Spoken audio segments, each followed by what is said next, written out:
Hello sweet family, তোমরা সবাই কেমন আছো? আশা করছি সবাই খুব ভালো আছো আর আমরাও অনেকটা ভালো আছি। তো চলো তোমাদের সকলকে আমার চ্যানেলে স্বাগত জানিয়ে আজকে আরেকটা নতুন ব্লগ স্টার্ট করা যাক। আর আজকের ব্লগটা তো আমাদের জন্য ভীষণ ভীষণ ভীষণই স্পেশাল। তো সেটা কেন তোমরা তো ভিডিওর টাইটেল থাম্বনেল দেখে আশা করছি বুঝেই গেছো, কিন্তু তাও বলি যে আজকে হচ্ছে আমাদের সবার প্রিয় আইএনজি সোনার প্রথম জন্মদিন। আর এই দিনটার জন্য আমরা যে কবে থেকে অপেক্ষা করছিলাম কি বলবো। তো চলো পুরো ব্লগটা দেখতে থাকো। সারাদিন আমাদের অনেক প্ল্যানিং আছে, কি কি করব অবশ্যই তোমরা ব্লগে দেখতে পারবে আর আশা করছি তোমাদের ভালো লাগবে। Good morning. তো এখন বাজে সকাল 6টা আর এখন ঘুম থেকে উঠলাম। তো ইচ্ছে ছিল 5টার সময় ওঠা, কিন্তু না উঠতে পারলাম না, কারণ ঘুমোতে ঘুমোতে 1টা বেজে গেছিলো। আর এখন অনেক কাজ, ঘর গোছাতে হবে, মাম্মামের জন্য রান্না করতে হবে, মানে মাম্মামকে আজকে দুপুরে যে খাবারগুলো দেবো তো সেগুলোই রান্না করবো। এখন আমিই করবো। আমি তো মাম্মামের রান্নাগুলো করব, তবে আমাদের সকালবেলা রান্নাগুলো করার জন্য দেখো মা কিন্তু চলে এসেছে রান্নাঘরে। আর মাম্মাম কিন্তু এখনো ঘুম থেকে ওঠেনি। আমি এখন যাব, দেখি কখনো ঘুম থেকে ওঠে। শোনো, কার হ্যাপি বার্থডে আজকে? Happy birthday. হ্যাঁ, হ্যাপি বার্থডে। এখন ববলু এদিক তাকাও। মাম মাম্মা, এই যে, এই শোনো, কাজু কুতু কাজু কুতু কাজু কুতু কাজু কুতু কাজু কুতু কাজু কুতু। তোমার হ্যাপি বার্থডে। হ্যাঁ, আমার একটা মিথ্যে দাও, আমি দিয়েছি। এই শোনু, শোনু, এখন কার হ্যাপি বার্থডে আজকে? কার বার্থডে গার্ল আঙুল খাচ্ছে কেন? এ কি, এ কি, বার্থডে গার্ল আঙুল খাচ্ছে কেন? এ আঙুল খাচ্ছে কেন? ধরো বার্থডে গার্লকে, ধরো ধরো বার্থডে গার্লকে। তোমার আজকে ফার্স্ট বার্থডে, তাই না মা? Good morning. উই বাবা, তোমার ফার্স্ট বার্থডে আজকে? তোমার বার্থডে গার্ল, তাই? ও সোনু, ওই বাবা, ওরে বাবা, উঠে গেল তো বার্থডে গার্ল। এ কি, ও ডাল খাচ্ছে ঘুমে। সোনু, আমার জানু, আমার পাখি। ওই বাবা, ঘুম ভাঙছে না ম্যাডামের। এই তাকিয়েছে তাকিয়েছে তাকিয়েছে, এই যে তাকিয়েছে। কি মিথ্যি হাসি আমার মিষ্টি মামা। Happy birthday. তুমি থ্যাংক ইউ বলবে না? আচ্ছা না, থ্যাংক ইউ বলবে না? এই দেখো, এই যে শোনো না, থ্যাংক ইউ বলবে না? Thank you, thank you. ঘুম হয়েছে? আমি তো ঘুমাই তোমার পায়ে। এই আমার ঘুম হয়েছে। একটু গুড মর্নিং করে দাও সবাইকে। ওই তাকাও, গুড মর্নিং, গুড মর্নিং। ফুগলু, ও ফুগলু ফুগলু ফুগলু ফুগলু ফুগলু। সকাল সকাল মাম্মাম ঘুম থেকে ওঠার পর দেখতেই পারলে যে আমি ওর সঙ্গে কতটা ভালো সময় কাটিয়ে নিলাম। আর ওর সঙ্গে সময় কাটাতে আসলে কখন যে চোখের নিমেষে সময় শেষ হয়ে যায় সেটা বোঝাই যায় না।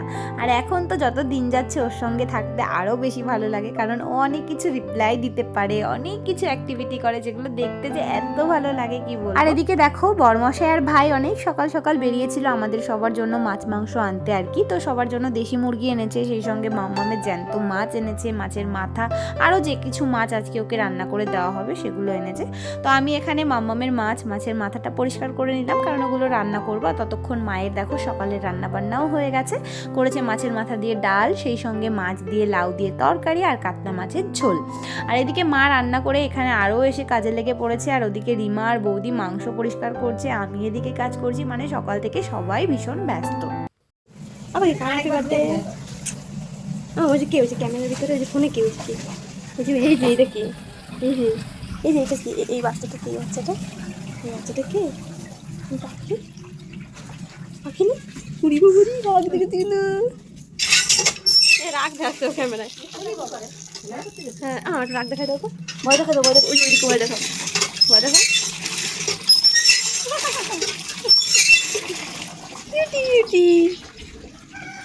জানো তো এখন আমার সেই ডেলিভারির সময়কার কথাগুলো ভাবলে ঠিক যতটা ভালো লাগে ওই সময় কিন্তু দিনগুলো একদমই অতটা সহজ ছিল না। অনেক কিছু খারাপ পরিস্থিতির মধ্যে দিয়ে আমরা গিয়েছিলাম, অনেক কিছু ফেস করতে হয়েছিল। জানি প্রত্যেকটা মেয়েকেই এগুলো ফেস করতে হয় যারাই না মা হয়, কারণ মা হওয়া মুখের কথা নয়, কথাটা শুধু শুধু বলে না, তার পেছনে সত্যিই অনেক কারণ আছে। মা হতে গেলে সত্যিই অনেক কষ্ট করতে হয়, যে কষ্টগুলো তখন কষ্ট বলে মনেই হয় না আর কি। তাই ভাবলাম যে আজকে তোমাদের সঙ্গে ছোট্ট করে একটু আমার মা হওয়ার জার্নিটা শেয়ার করব আর কি, কারণ মাম্মামের জন্মদিনের ভিডিওটা এডিট করতে গিয়ে না সেই দিনগুলোর কথা ভীষণভাবে মনে পড়ছে আর ভীষণ ভালোও লাগছে। আসলে যেদিন থেকে জানতে পেরেছিলাম যে আমার ভেতরে একটা ছোট্ট প্রাণ একটু একটু করে বেড়ে উঠছে, জানতাম তো না যে ছেলে হবে না মেয়ে হবে, তবে ভগবানের কাছে না মন থেকে সব সময় চাইতাম যে আমার যেন একটা মেয়ে হয়, কারণ ছোট্ট থেকেই মেয়ে আমার বড্ড ভালোবাসার জিনিস। কারণ আমি না ছোটো থেকে পুতুল খেলতাম আর আমি চাইতাম যে আমার যেন ছোট্ট পুতুলের মতোই একটা মেয়ে হয়, যাকে আমি সারাক্ষণ সাজাবো, মানে যত্ন করব, আদর করব, পুতুলের মতো করে চটকাবো, এরকম আর কি। তবে জানো তো প্রেগনেন্সির প্রথম দিকে না বেশ কয়েকটা মাস আমাকে প্রচুর কষ্ট করতে হয়েছে, কারণ আমার প্রচুর বমি হতো, আমি কিচ্ছু খেতে পারতাম না, কোনো কিছুর গন্ধ সহ্য করতে পারতাম না। আর কোনো সময় তো এরকমও মনে হতো যে এতগুলো মাস আমি এইভাবে কি করে কাটাবো, এতটা কষ্ট কি করে সহ্য করব। কিন্তু তারপরেই যখন আমি আমার পুচকুটার কথা ভাবতাম, নিজের পেটে নিজে হাত রাখতাম, তখনই না কোথা থেকে যেন একটা সাহস নিজের মধ্যে চলে আসতো, অনেকটা ভরসা পেতাম নিজের উপর যে না, পুচকুটাকে দেখার জন্য আমি সব কিছু সহ্য করতে পারবো, এরকমটা মনে হতো আর কি। যে আমি কখনো ওষুধ খেতে পারতাম না, ইঞ্জেকশনের কথা তো ছেড়েই দাও, প্রচুর ভয় পেতাম ইঞ্জেকশনে, সেই আমি নিমেষেই যে এতগুলো মাস ধরে কি করে এত ওষুধ খেয়ে নিলাম, এত ইঞ্জেকশন নিয়ে নিলাম, তার সঙ্গে এত ব্লাড টেস্ট, এত কিছু করে নিলাম, আমি নিজেও বুঝতে পারলাম না। আর প্রত্যেক দিন জানো তো যখনই না ইউএসজি করাতে যেতাম, আমার মনের ভেতর আলাদাই একটা এক্সাইটমেন্ট থাকতো যে আজকে গিয়ে আমি আমার পুচকুটাকে দেখতে পাবো, কতক্ষণে ডক্টরের থেকে শুনবো যে ওর কি আপডেট, এটার জন্য আমি ভীষণভাবে এক্সাইটেড থাকতাম। আর ভীষণ মানে কি বলবো, তোমাদেরকে বলতে গিয়েও না সেই দিনগুলোর কথা এত মনে পড়ছে, এত ভালো লাগছে কি বলবো। যাই হোক, এইভাবে তো বেশ কাটিয়ে ফেললাম 5টা মাস। আর তারপর যেদিন প্রথম আমি আমার ভেতরে মাম্মামের নড়াচড়াটা ফিল করলাম, ও মাই গড, সেই ফিলিংসটা তো বলে বোঝানোই যাবে না। এখনও যেন আমার গাটা শিউরে উঠছে, আমার খুব ভালো করে মনে আছে। সেদিন আমার অ্যানোমালি টেস্ট ছিল আর সেই টেস্টটা করানোর জন্যই আমি গেছিলাম। গিয়ে না হঠাৎ করে বসে আছি, কেমন যেন মনে হলো যে পেটের ভেতরটাতে না একটুখানি কুটকুট করে উঠলো। তো আমি কনফিউজ হয়ে গেলাম, কারণ আমি বুঝতে পারছিলাম না যে এটা কি সত্যিই পুচকুটা নড়ছে নাকি আমার মনের ভুল, কারণ আমাকে এতদিন ধরে সবাই বলছিল যে 5 মাস হয়ে গেলে তখন নাকি নড়তে শুরু করে। তবে আমি একবার ভাবলাম যে হ্যাঁ নড়েছে, আর একবার ভাবলাম না মনের ভুল হয়তো। কিন্তু কিছুক্ষণ পর যখন সেম জিনিসটা আবার আমার সঙ্গে রিপিট হলো, তখন তো আমি পুরো শিওর হয়ে গেলাম যে এটা আমার পুচকুটাই নড়ছে। আর সেই ফিলিংসটা সত্যি মানে বলে বোঝানো যাবে না কাউকেই, যে ফিল করে সেই জানে যে কতটা ভালো লাগে নিজের। তো এই যে দেখো পাখির খাবার দাবার এখানে সব আমরা গুছিয়ে রেখেছি মোটামুটি, চাটনিটা শুধু এখনো হয়নি। তো এদিকে এই যে 5 প্রকারের ভাজা আছে, এখানে কাতলা মাছ আছে, এদিকে চিংড়ি মাছ, ডাল, এখানে রয়েছে চিকেন, দেশি চিকেন, তার সঙ্গে বার্থডে স্পেশাল পায়েস, এখানে রসগোল্লা, এখানে 5 রকমের মিষ্টি, আর এই যে মাছের মাথা। আর একটু বাকি আছে, ওটুকু হচ্ছে, চাটনি, পাঁপড়, দই, এগুলো। তো ওগুলো হোক, পরে আবার সাজাবো যখন, তখন দেখাবো তোমাদেরকে। তো এই যে আমিও রেডি হয়ে গেছি, আর অনেকক্ষণ আগেই রেডি হয়েছি, হয়ে সব কিছু দেখতেই পারলে সাজালাম ওখানটাতে। আর এদিকে মাম্মামের খাবারগুলো তোমাদেরকে দেখিয়ে দিলাম। আর এই যে রিমা এখনো স্নানও করেনি, আমি রিল্যাক্সে সেজে গুজে বসে রয়েছি, আর ও এখনো স্নান হয়নি, ও কাজ করছে। আসলে মাম্মামকে নিয়ে পারছি না, ওই কারণেই আর কি। আর এবার যাব গিয়ে যে মাম্মামকে ধান দুর্বা দেওয়া হবে, ওগুলো থালাটা গোছাবো। চলো, আর পাশে পুজো হচ্ছে, তো প্রচুর গান বাজছে, সবসময় কথাও বলতে পারছি না, ওদিকে তো দিদিভাই রান্না করছে, দেখতেই পেয়েছো তোমরা। তো চলো ব্লগটা দেখতে থাকো। জানো তো যেদিন আমি আমার পেটের ভেতরে প্রথম মাম্মামের মুভমেন্টটা বুঝতে পেরেছিলাম, সেদিন তো খুবই হালকা বুঝতে পেরেছিলাম, তবে তারপর যত দিন যেতে থাকে ততই মাম্মাম নড়াচড়া করে আমাকে এইটা বোঝাতে থাকে যে মাম্মাম আমি কিন্তু তোমার পেটের ভেতরে বেশ বড় হয়ে গেছি, এখন আমি অনেক জোরে জোরে তোমাকে লাথিও মারতে পারি, এরকমই মনে হতো। আর যখন দেখতাম না ওর নড়াচড়াটা, হাত দিয়ে ফিল করতাম, সত্যি ভীষণ ভালো লাগতো। তো এইভাবেই তো কেটে গেল অনেকগুলো মাস, 7 মাসে আমার বড় করে 7 আশীর্বাদ হলো, আমার যত ইচ্ছে ছিল সব কিছু বর্মশাই, বাবা, মা, রিমা, ইপসিতা, মানে আমার বাড়ির সবাই মিলে সব আশা পূরণ করেছিল আমার, কোনো কিছুই অপূর্ণ রাখেনি ওরা। তবে জানো তো, আমি না আমার প্রেগনেন্সির প্রথম থেকেই চাইতাম আমার যেন নর্মাল ডেলিভারি হয়, কারণ আমি সি সেকশন, ইনজেকশন এগুলোতে না ভীষণ ভয় পেতাম। তাই জন্য সবসময় চাইতাম ঠাকুর আমার যেন নর্মাল ডেলিভারি হয়। কিন্তু কি করব, আমাদের হাতে তো কিছুই থাকে না, সবটাই তো ভগবানের হাতেই থাকে। তো যাই হোক, আমরা যেহেতু চেয়েছিলাম নর্মাল ডেলিভারির জন্য ট্রাই করতে, তাই জন্য আমি যেখানে প্রাইভেট ডক্টর দেখাতাম ওনার কাছে তো আর হবে না নর্মাল ডেলিভারি, তাই আমি বিআর সিংয়ে মানে শিয়ালদায় রেলের হসপিটালে ভর্তি হয়ে যাই। আর আমার ডেলিভারির এক্সপেক্টেড ডেট ছিল 30শে সেপ্টেম্বর। তো তার আগেই ডক্টররা বলেছিল আমার রিপোর্টস দেখে যে আমার নর্মাল ডেলিভারি হয়ে যাবে। তো আমাকে তার এক সপ্তাহ আগে মানে 24শে সেপ্টেম্বর হসপিটালে ভর্তি করা হয়। আমি ছিলাম একটা সপ্তাহ ধরে, সবসময় ডক্টরদের অবজারভেশনেই ছিলাম যে কখন কি হয়। যেহেতু আমার বাড়িটা শিয়ালদা থেকে অনেকটাই দূরে, তাই জন্য আমি এক সপ্তাহ আগেই ভর্তি হয়েছিলাম। ডক্টররাই বলেছিল, কারণ এমার্জেন্সি কিছু হয়ে গেলে তখন তো আর অত দূরে যাওয়া আমার পক্ষে সম্ভব নয় বাড়ি থেকে, ওই জন্যই। তো যেহেতু আমি এক সপ্তাহ আগে ভর্তি ছিলাম, তো সেই কারণে মা আর বর্মশাই দুজনেই শিয়ালদাতেই ছিল। তো আমি তো হসপিটালের ভেতরে ছিলাম, আমার কোনো অসুবিধা হতো না। তবে মা আর বর্মশাইকে অনেক কষ্ট করতে হয়েছে, ওরা যেহেতু বাইরে ছিল। সেই সাথে না আমাকে বর্মশাইয়ের সঙ্গে মায়ের সঙ্গে দেখাও করতে দেওয়া হতো না, মানে হসপিটালের রুলসই এটা যে সারাদিনে একবার বাড়ির লোকের সঙ্গে দেখা করা যায় বিকেল 4টের সময়, তার আগে আর দেখা হবে না। 4টে থেকে 6টা 2 ঘন্টা তুমি বাড়ির লোকের সঙ্গে দেখা করে নেবে, সেই সাথে তোমার কাছে ফোনও থাকবে না, কিচ্ছু থাকবে না, মানে বাড়ির সাথে তুমি কোনো কন্ট্যাক্টই করতে পারবে না। তো এইভাবেই আমি একটা সপ্তাহ হসপিটালে কাটিয়ে দিই। আর যত সময় যেতে লাগে ডেলিভারির ডেটটাও তত এগিয়ে আসতে লাগে। তবে আমার না নর্মাল ডেলিভারির কোনো সিমটমসই যেগুলো দরকার হয় কিছুই ততদিনে আসেনি। আর বরং আরও আমি মাম্মামের মুভমেন্টটা টের পাচ্ছিলাম না, যেহেতু আমার 30শে সেপ্টেম্বর লাস্ট ডেট ছিল। তো 30শে সেপ্টেম্বর সকাল থেকেই আমি একদমই মাম্মামের মুভমেন্ট পাচ্ছিলাম না, কখনো বা 2-1বার পাচ্ছিলাম, খুবই অল্প, যেখানে কিনা তার আগের দিন পর্যন্ত মাম্মা আমাকে প্রচুর লাথি মারতো, প্রচুর, মানে এত লাথি মারতো আমি কখনো কখনো সহ্য করতে পারতাম না, এরকম টাইপের। সেখানে গিয়ে একদমই মুভমেন্ট কমে গেছে, আমি জাস্ট টেরই পাচ্ছি না, আমাকে ভীষণ খেয়াল করে করে টের পেতে হচ্ছে, তাও 2-1বার। তো আমার তো এই কারণে ভীষণই টেনশন হচ্ছিল, যদিও ডক্টররা সবসময় অবজারভেশনেই রেখেছিলেন, তো ওনারা কিছুক্ষণ পরপরই এসে দেখছিলেন। তবে আমাকে যখন অক্সিজেন দেওয়া হচ্ছিল তখনই মাম্মাম একটু মুভ করছিল, তাছাড়া করছিল না। তো ভীষণ টেনশন হচ্ছিল। আর এদিকে বাড়ির লোকের সঙ্গে আমি কথা বলতে পারছি না, ওরা হয়তো ডক্টরের থেকে আপডেট পাচ্ছে, কিন্তু আমি তো কথা বলতে পারছি না, আমার এত টেনশন হচ্ছে। আমি বসে বসে রীতিমতো কান্না করছিলাম, কারণ আমি জানতাম যে এই সময় টেনশন করা একদমই ঠিক নয়, কিন্তু না আমি আর নিজেকে চেপে রাখতে পারছিলাম না। আর বাড়ির লোকের সঙ্গে কথা বললে হয়তো মনটা একটু হালকা হতো, কিন্তু সেটাও যেহেতু পারছিলাম না, আমি বসে বসে শুধু কান্নাই করে যাচ্ছিলাম আর অপেক্ষা করছিলাম কতক্ষণে ওদের সাথে কথা বলবো।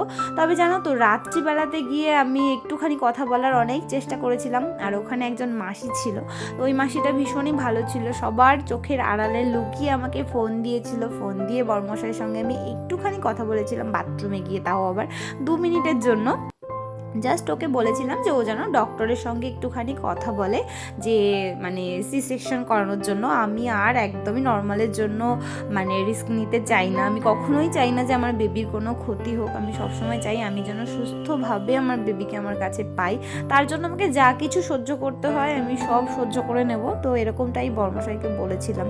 আর আমার মাথার মধ্যেও সবসময় সেটাই কাজ করছিল যে আমার বেবিকে সুস্থভাবে আমার কাছে পাওয়ার জন্য, যাকে দেখার জন্য আমি এতগুলো মাস এত অপেক্ষা করেছি, এত কষ্ট সহ্য করেছি, তাকে সুস্থভাবে নিজের কাছে পাওয়ার জন্য আমি আরও যা কিছু কষ্ট আছে সব সহ্য করতে পারি, এরকমটা তখন আমার মনে হচ্ছিল।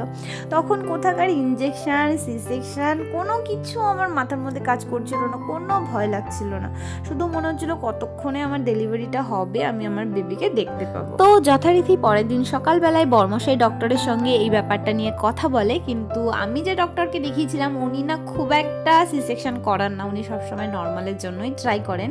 তো আমরাও তো চাইছিলাম সেটাই, কিন্তু যেহেতু এরকম একটা সিচুয়েশন হয়ে গেছিলো তাই আমরা আর কোনো রিস্ক নিতে চাইছিলাম না। তো ডক্টরকে অনেক করে বলে রাজি করানো হয়।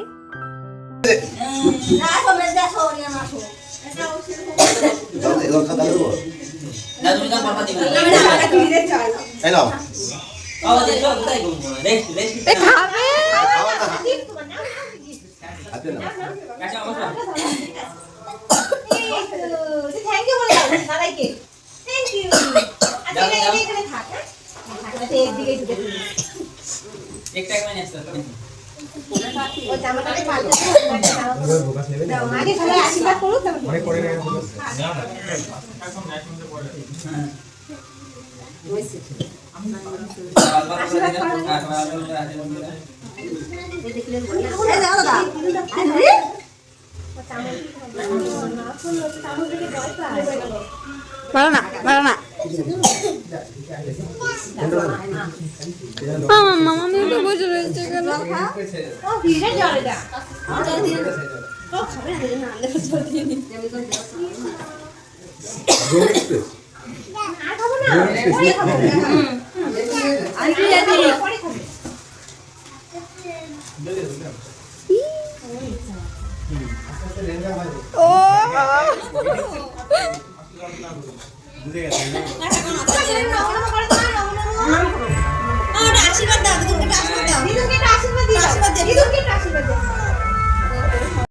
আর 2024 সালের 1 অক্টোবর সারাটা দিন যে আমরা কিভাবে কাটিয়েছিলাম সেটা মানে কাউকে কোনোদিন বলে বোঝানোই যাবে না। আমি ভেতরে বসে আছি, বড়মশাই মায়ের সঙ্গে কোনো কন্ট্যাক্ট করতে পারছি না।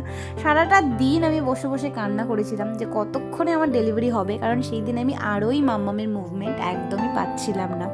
তো সারাদিন অনেক কষ্টে কাটানোর পর সকাল থেকে না খেয়েই ছিলাম আমি। তারপর গিয়ে রাত্রিবেলাতে আমার ডেলিভারি হবে বলে ঠিক করা হয়। তো সন্ধ্যের থেকে শুরু হয়ে যায় তারই প্রসিডিওর। তো আমাকে একটার পর একটা ইঞ্জেকশান দেওয়া হচ্ছে, চ্যানেল করা হয়েছে, স্যালাইন দেওয়া হচ্ছে। তবে আমার না কোনো কিছুতেই সেদিন কোনো ভয় লাগছিল না। যাই দিচ্ছে আমার মনে হচ্ছে এইটা নেওয়ার পর হয়তো বা আমার ডেলিভারিটা হবে। আর যখন থেকে ঠিক হয়েছিল যে ডেলিভারিটা ওই দিন হবেই, তখন থেকে না আমি এতটা খুশি হয়েছিলাম আর এতটা সাহসী হয়ে গেছিলাম যে তারপর থেকে আমার চোখে না আর একটা ফোঁটাও জল আসেনি। কিন্তু যখন আমাকে বেড থেকে ওটিতে নিয়ে যাওয়া হচ্ছিল তখন আমি ভাবছিলাম যে বাইরে বেরিয়ে মা আর বড়মশাইকে দেখতে পারবো তো। তো তারপর যখন বেরোলাম দেখলাম যে হ্যাঁ, দুজনে দাঁড়িয়ে অপেক্ষা করছে আমার জন্য।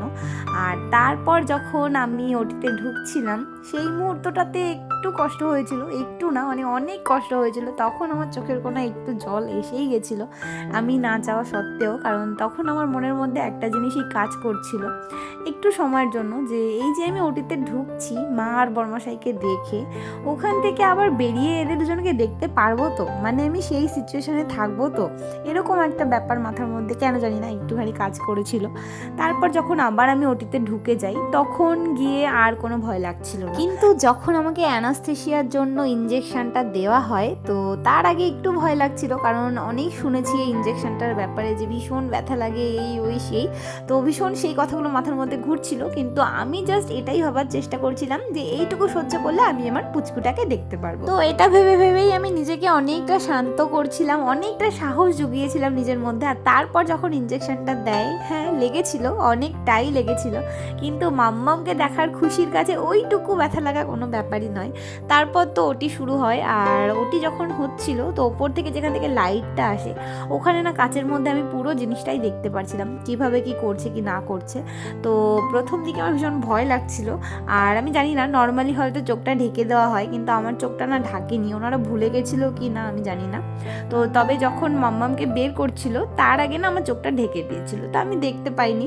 তো যখন আমি ওই কান্নার আওয়াজটা শুনলাম, মানে তখন কি বলবো তোমাদেরকে, মানে চোখ থেকে আমার পুরো জল বেরিয়ে গেছিল, আর আমি কথা বলতে পারছিলাম না। তাও ডক্টরকে জিজ্ঞাসা করছিলাম যে ম্যাম কি হয়েছে। তো ডক্টর তখন আমাকে একটা কথা বলেছিল যে যাকে দেখার জন্য তুমি এতগুলো মাস অপেক্ষা করেছো তাকে দেখার জন্য আর এইটুকু টাইম অপেক্ষা করতে পারছো না, তো একটুখানি দাঁড়াও, ওকে একটু পরিষ্কার করেই তোমার কাছে দেওয়া হবে, আমরা বলবো না কি হয়েছে, তুমি নিজে থেকে দেখে তুমি নিজেই বলবে যে তোমার কি হয়েছে। তো আমি বললাম ওকে ম্যাম। তো একটু কয়েক সেকেন্ড পর আমাকে এনে দেখালো, দেখিয়ে বললো যে দেখো তোমার কি হয়েছে। তো আমি যখন দেখলাম আমি যে এতটা খুশি হয়েছিলাম কি বলবো, মানে তখন আমার মনে হচ্ছিল যে যেহেতু আমি প্রথম থেকেই চাইতাম যে আমার একটা মেয়ে হোক, মানে ভগবান আমার ইচ্ছেটা মানে সব দিক থেকে পূরণ করেছিল, মানে এত ভালো লাগছিল। যদিও তখন আমি মামামের মুখটা একদমই দেখতে পাইনি, মুখটা আমি পরে দেখেছিলাম। তো এইভাবে তো আমার ওটিটা হয়। আর তারপর যখন আমাকে বড়মশাইয়ের সঙ্গে দেখা করায়, তো লিটারালি আমার হাত পাগুলো না ভীষণভাবে কাঁপছিল। তো ওটির পর নাকি এরকমটা হয় সবারই, অনেকের তো খুব শীতও লাগে, আমি নিজেও দেখেছি হসপিটালে, কিন্তু আমার একদমই শীত লাগছিল না, কিন্তু অটোমেটিক হাত পাটা ভীষণভাবে কাঁপছিল। তো বড়মশাই তো ভীষণ ভয়ও পেয়ে গেছিলো। আর তারপরে ও আমাকে পরে বলেছে যে ও ডক্টরের সঙ্গে এই ব্যাপারটা নিয়ে কথাও বলেছিল, তবে ডক্টর বলেছিল এটা নর্মাল, এটা হয়ে থাকে, কোনো ভয়ের ব্যাপার নেই। আর তারপর তো আমাকে বেডে নিয়ে আসে, বেডে এনে মাম্মামকে আমার কাছে দেয়, আর ওকে আমি চোখ ভরে দেখি, মন ভরে আদর করি। তবে এই অবধি তো ঠিকই ছিল, কিন্তু তারপর যখন একটু একটু করে অ্যানাস্থেশিয়াটা মানে কাটতে থাকে, তারপর আমি টের পেতে থাকি প্রচুর ব্যথা লাগছিল, প্রচুর প্রচুর প্রচুর। আমি নড়তে পারছিলাম না, পা তুলতে পারছিলাম না, কিছুই করতে পারছিলাম না, যেটা হয় নর্মালি। তারপরে তো এইভাবে 24 ঘন্টা প্রায় কাটে। তারপর পরের দিন যখন আমাকে হাঁটানো হয় প্রথমবার ডেলিভারির পর, সেই মানে অনুভূতিটা বলে বোঝানো যাবে না, যাদের সাথে এটা হয়েছে তারাই বুঝবে। মানে মনে হচ্ছিল আমি যেন নতুন করে হাঁটতে শিখছি, এরকম একটা মানে ফিলিংস আর কি। এত ব্যথা এত ব্যথা, কিন্তু ডক্টররা বলেই যাচ্ছে যে হাঁটতেই হবে, না হাঁটলে সুস্থ হওয়া যাবে না, যত তুমি হাঁটবে তত তাড়াতাড়ি সুস্থ হবে, তো সুস্থ হওয়ার জন্য তোমাকে হাঁটতে হবে। তো এরকমভাবে বলে বলে, আর আমার যিনি মাসি ছিল উনি ভীষণ ভালো ছিল, আমাকে ভীষণ হেল্প করেছিল, তো আমাকে ধরে ধরে ধরে ধরে হাঁটিয়েছিল। তারপর আমি নিজে হেঁটে বাইরে মা বড়মশাইয়ের সঙ্গে দেখা করতে এসেছিলাম, কারণ হসপিটালের রুলসই এটা যে বাড়ির লোক ভেতরে যেতে পারবে না, পেশেন্টকে বাইরে আসতে হবে, কারণ যেহেতু ভেতরে বেবিরা থাকে, তো কোনো যদি ইনফেকশন হয়ে যায় সেই ভয়েই হয়তো বা, আমি সঠিক কারণটা জানি না, কিন্তু বাইরের লোককে ভেতরে যেতে দেয় না। তো এইভাবে আমি বাইরে এসে দেখা করেছিলাম মা বড়মশাইয়ের সঙ্গে। তবে পুচকুকেও জানো তো তখন মা বড়মশাইকে দেখতে দিত না, মানে বেবিকে শুধুমাত্র ডেলিভারির পর একবারই বাড়ির লোককে দেখানো হবে, আর তারপর যখন মানে ডিসচার্জ করা হবে হসপিটাল থেকে তখনই বেবিকে বাড়ির লোক দেখতে পারবে, এইরকমই রুলস ওখানকার, তার আগে কেউ দেখতে পারবে না। প্লাস ছবি তোলাও বারণ। তো বাড়িতে তো সবাই পাগল হয়ে যাচ্ছিল ওকে দেখার জন্য, তো বড়মশাইও ছবি তুলতে পারিনি।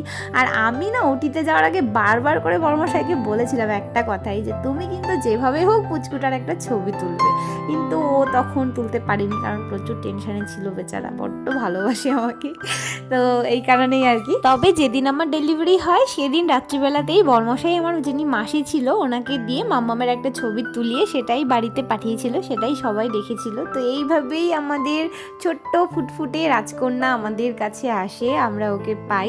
তো সেই জার্নিটা তোমাদের সঙ্গে খুব ছোট্ট করে বললাম, পুরো ডিটেলসে তো আর একটা ভিডিওতে এইভাবে বলতে পারলাম না, পরে যদি কখনো পারি তোমাদের সঙ্গে অবশ্যই শেয়ার করব।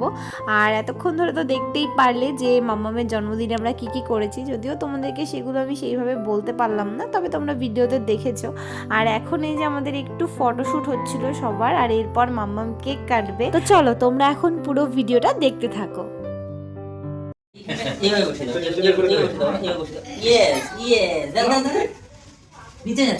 এইটা কাটতে হবে। হ্যাঁ, বোধা আছে কাটবো। দড়িয়ে ছাড়তে হাতটা সরিয়ে দুজনেরই তো বার্থডে না, মনে কেকটার উপর কেকটার উপর রেখে এদিকে কেকটার উপর হাতটা রাখ, রেখে তারপরে সরিয়ে দেবে। হ্যাঁ আচ্ছা আচ্ছা তো না সরিয়ে দাও ওকে ও কেক কাটে এই যে ওর রিঅ্যাকশন আজ আমরা পার্টি করে দেব একসাথে কেক কাটতে এমন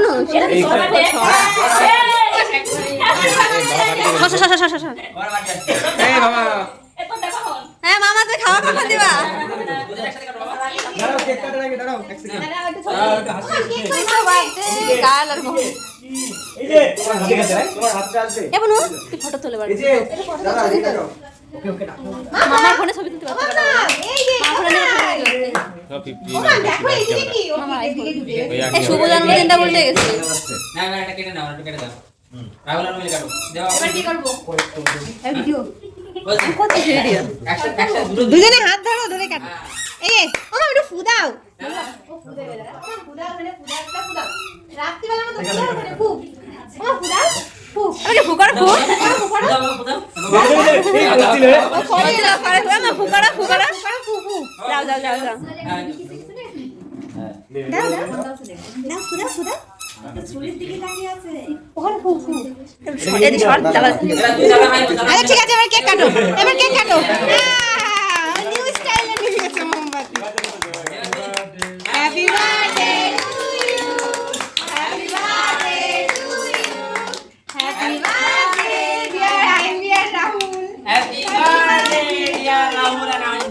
ভাই জোরে একসাথে নামলে বিশাল আউটপুট এ বাবা ওকে তো শর্টকাট নেবে দেখি তোমার দাদা ভাইকে একটু খাইয়ে দাও, দাদা ভাই বাদ দে না। বোন কিন্তু বুনি খাস না কিন্তু ও খাবে দাদা ভাইকে। তোমার তুমি একটু ধরো, একটু ধরো। দাদা ভাইকে একটু খাইয়ে দাও। তোমার দাদা ভাই খাবে, তুমি আগে খাও, তোমার বাদ দে না। তোমার একটু খাই যাই এই ছবিটা আছে হ্যাঁ এরা আইন্দি এই যে বাবা, খালি টাচ করো মুখে দিও। এই যে ভাই আমার নেবে। এবার আমার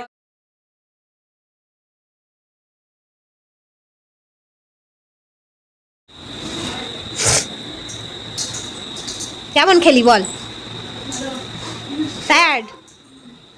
তারপর যা কেমন খেলি? এখনো মুখেই দেয় নাই, বলে ভালো হয় নাই। এখন যার যার খাবার শেষে সার্ভ করে নেবে। কুটুরে দাও, কুটুর মাংসগুলো আমি ইয়ে করে দিই, ছিঁড়ে দিই। কুটু মানে কি আমার মান সম্মান রাখলে না। দেখি বাটি সবাই তো খেয়ে দিয়ে বাড়িতে চলে গেছে আর এখন আমরা বাড়ির সবাই খেতে বসেছি। আর খেয়ে দিয়েও আজকে রেস্ট নেই, কারণ যেহেতু এই দিন নবমী ছিল, তো খেয়ে দিয়ে তাড়াহুড়ো করে আমাদেরকে ঘর পরিষ্কার করতে হবে। পরিষ্কার করে আবার আমরা একটু প্যান্ডেলে যাব, কারণ ওখানে না গেলে না ঠিক ভালো লাগবে না। এমনিতেই তো পুজোর সময় কোথাও ঘুরতে বেরোনো হচ্ছে না, কিন্তু পাড়ার প্যান্ডেলে আজকে একটু খেলাধুলো হবে আর কি। আর এগুলো দেখতে ভীষণ ভালো লাগে, সেই সঙ্গে তো আমরাও খেলায় অংশগ্রহণ করব। তো তাড়াহুড়ো করে খাওয়া দাওয়া করে ঘরটর মুছে পরিষ্কার করে রেখে এখন আমরা চলে এসেছি পুজোর প্যান্ডেলে। এসে দেখলাম এখানে খেলা শুরু হয়ে গেছে, সবাই খেলছিল বাচ্চারা, আর আমরা এখানে বসে বসে দেখছিলাম। তবে পরে আমাদের বড়দেরও অনেক খেলা হয়েছিল আর আমরা কিন্তু খেলায় অংশগ্রহণও করেছিলাম। তো আমরা তো আমাদের আজকের দিনটা এভাবেই কাটালাম। আর তোমরা সবাই কিন্তু আমার মাম্মামকে অনেক আশীর্বাদ করো, ও যেন সুস্থ থাকে, ভালো থাকে, বড় হয়ে যেন ও একজন খুব ভালো মনের মানুষ হয়। তো এটাই চাওয়ার। আর আজকের ব্লগটা তোমাদের কেমন লাগলো অবশ্যই কিন্তু আমাকে কমেন্ট করে জানিও। তো চলো ব্লগটা তাহলে আজকে এখানেই শেষ করব, কারণ এখন আর কিছুই করার নেই। আমরা প্যান্ডেল থেকে এসে এখন ঘুমাবো। তো চলো সবাই খুব ভালো থেকো, সুস্থ থেকো, আনন্দে থেকো। দেখা হবে নেক্সট দিন। চলো বাই বাই।